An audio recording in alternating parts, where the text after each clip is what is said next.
The book of Matthew, chapter 26, verses 1 through 30. When Jesus had finished saying all these things, he said to his disciples, "As you know, the Passover is 2 days away, and the Son of Man will be handed over to be crucified."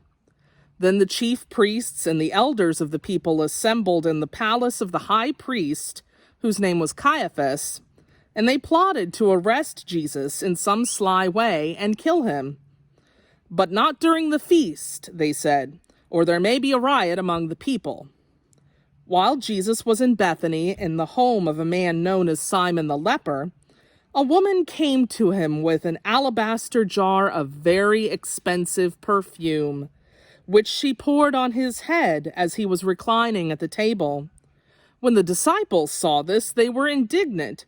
"Why this waste?" they asked. "This perfume could have been sold at a high price and the money given to the poor."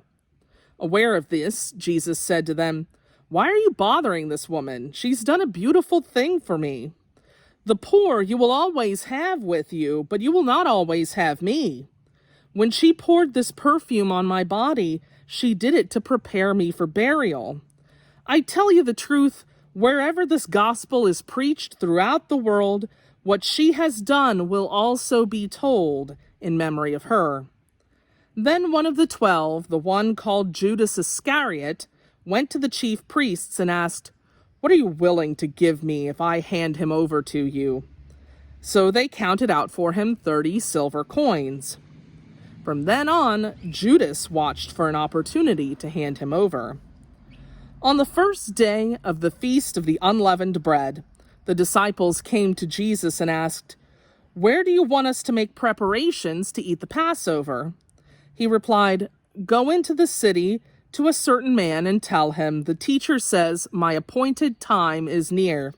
I am going to celebrate the Passover with my disciples at your house.'" So the disciples did as Jesus had directed them and prepared the Passover. When evening came, Jesus was reclining at the table with the 12.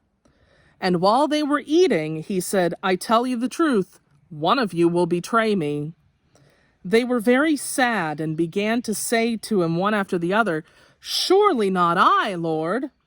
Jesus replied, "The one who has dipped his hand into the bowl with me will betray me. The Son of Man will go just as it is written about him.